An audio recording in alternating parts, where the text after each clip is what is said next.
Ռաֆի Արտո Սոլքում կամ ուղղակի Ռաֆի, նա 10 տարեկան է, հայ, ծնվել և ապրում է Ֆրանսիայում, առաջին հայացքից սովորական երեխա, ժպտադեմ, անմիջական, բայց...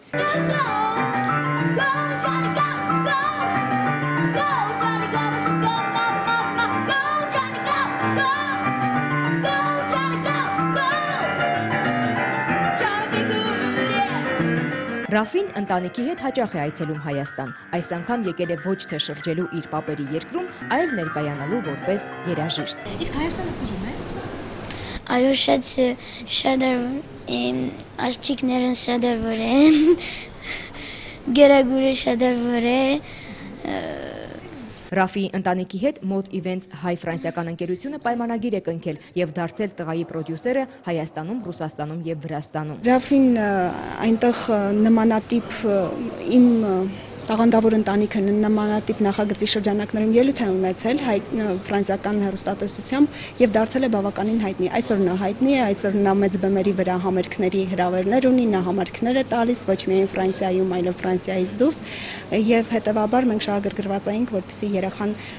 փայլեր նաև Հայաստանում։ 3 տարի Ռաֆին նվագել է ոչ մի նոտա չիմանալով։ Նրա տաղանդով հիացել է հոլանդացի, ֆրանսիացի հանդիսատեսը։ Հայտնի երաժիշտներից անընդհատ առաջարկներ է ստանում և շուտով ելույթ կունենա Կանադայում և Ավստրալիայում։ 7 տարեկանին սկսա։ Ձեր տանն է սկսել, թե ուրիշտեղ։ Չէ, իմին տանս սկսա։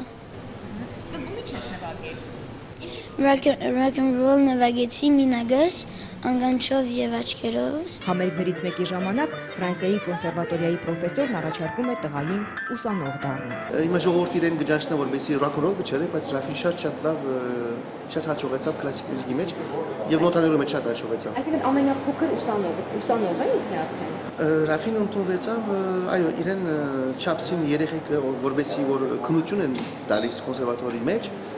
15-16 տարեկան են։ Ռաֆիի ընտանիքում իր լեզվով ասած միայն ինքը չէ, որ կչալ է։ Ընտանեկան համերգներ իհարկե տղայի գլխավորությամբ հաճախ են կազմակերպվում։ Իմին բեզդի կախպարս կլարինետ գչալ է, և իմին պապաս մի քիչ գիտար գչալ է։ Հայրը հորդորում է, պիտի հայերեն լավ սովորես, այսուհետև Հայաստան ավելի հաճախ պիտի գանք։ Ռաֆին շուտով Հայաստանում բարեգործական համերգով հանդես կգա, նվագելու է հիվանդ երեխաների համար, և սա նրա որոշումն է։